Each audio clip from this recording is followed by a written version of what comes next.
بسم اللہ الرحمن الرحیم۔ شیعہ فرقے کے بارے میں دارالافتاء جامعہ دارالعلوم کراچی سے تمام قیود و شرائط کے ساتھ جو فتویٰ جاری ہوتا ہے، در حقیقت وہی اس مسئلے کے بارے میں میرا اور جامعہ دارالعلوم کراچی کا موقف ہے۔ جہاں تک میری حالیہ تقریر کا تعلق ہے تو اس کے سیاق و سباق سے یہ بات واضح ہے کہ اس کا مقصد یہ بتانا ہے کہ محرم کے زمانے کو لڑائی جھگڑے اور قتل و قتال کے ذریعہ بنانے سے اجتناب لازم ہے، تاکہ دشمنان اسلام اختلاف اور جھگڑوں کی بنیاد پر شیعہ اور سنی فرقوں کے درمیان اشتعال انگیزی اور لڑائی جھگڑے پیدا کر کے اپنے مذموم مقاصد حاصل نہ کریں۔ ہمارا فتویٰ یہ ہے کہ علی الاطلاق تمام شیعوں کی تکفیر درست نہیں، کیونکہ عقیدے کے لحاظ سے شیعوں کی مختلف قسمیں ہیں۔ ان میں جو شیعہ کفری عقائد رکھتے ہوں، مثلا قرآن کریم میں تحریف کے قائل ہوں،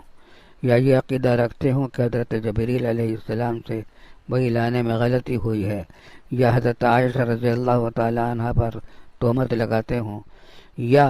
حضرت علی رضی اللہ عنہ کو معبود مانتے ہوں، ان کے کفر میں کوئی شبہ نہیں۔ لیکن یہ بات کہ تمام شیعہ یہ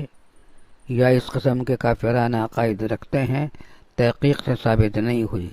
اور کئی شیعہ یہ کہتے ہیں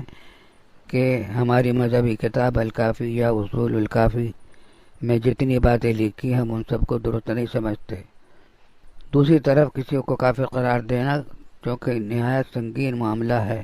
اس لیے اس میں بے حد احتیاط ضروری ہے۔ اگر بالفرض کوئی تقیہ بھی کرے تو وہ اپنے باطنی عقائد کی وجہ سے عند اللہ کافر ہوگا، لیکن فتویٰ اس کے ظاہری اقوال پر ہی دیا جائے گا۔ اس لیے 1400 سال میں علماء اہل سنت کی اکثریت شیعوں کو علی الاطلاق کافر کہنے کے بجائے یہ کہتی آئی ہے کہ جو شیعہ ایسے کافرانہ عقائد رکھے وہ کافر ہے، اور یہی طریقہ بیشتر علماء اکابر علماء دیوبند کا رہا ہے۔ لیکن اس کا یہ مطلب ہرگز نہیں کہ شیعوں کی گمراہی میں کوئی شبہ ہے۔ جن شیعوں کو کافر قرار دینے سے احتیاط کی گئی ہے، بلا شبہ